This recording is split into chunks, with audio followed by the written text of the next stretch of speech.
So had that asked me, I would have said, before you praise this president for being pro-black, before you praise this president for caring about ethnic communities and marginalized populations, do your homework. Well, some of y'all didn't do your homework. They didn't do their homework. So let me tell you just a little bit of research, not just him personally, but also some of his policies. Perhaps before they went and sat at this table, they should have done their homework. Because if they had done their homework, they would have known that President Trump has ramped up mass incarceration by instructing Attorney General Jeff Sessions to revitalize the war on drugs. They would have known that of the 87 picks for federal judges, 85 have been white and just one has been black and one has been Hispanic. They would have known that President Trump supported the Department of Justice engaging in unlawful voter purges, making it difficult for blacks to go and vote. They would have known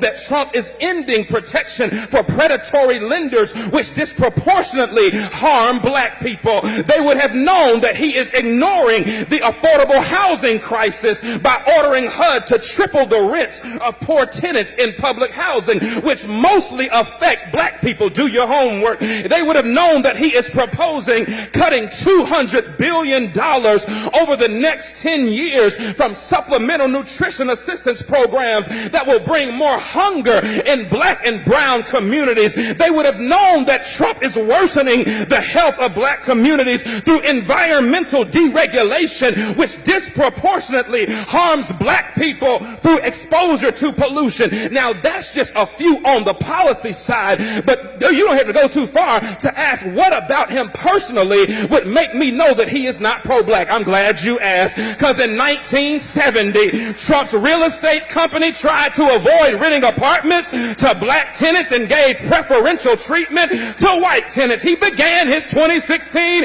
presidential campaign with a speech disparaging Mexican immigrants as criminals and rapists. Y'all remember that? In 2016, he said of people of color, you are living in poverty, your schools are no good, you have no jobs. Hold on, I'm a product of a HBCU, and I'm a product of black school systems and black teachers. Don't you ever tell me that my black schools are...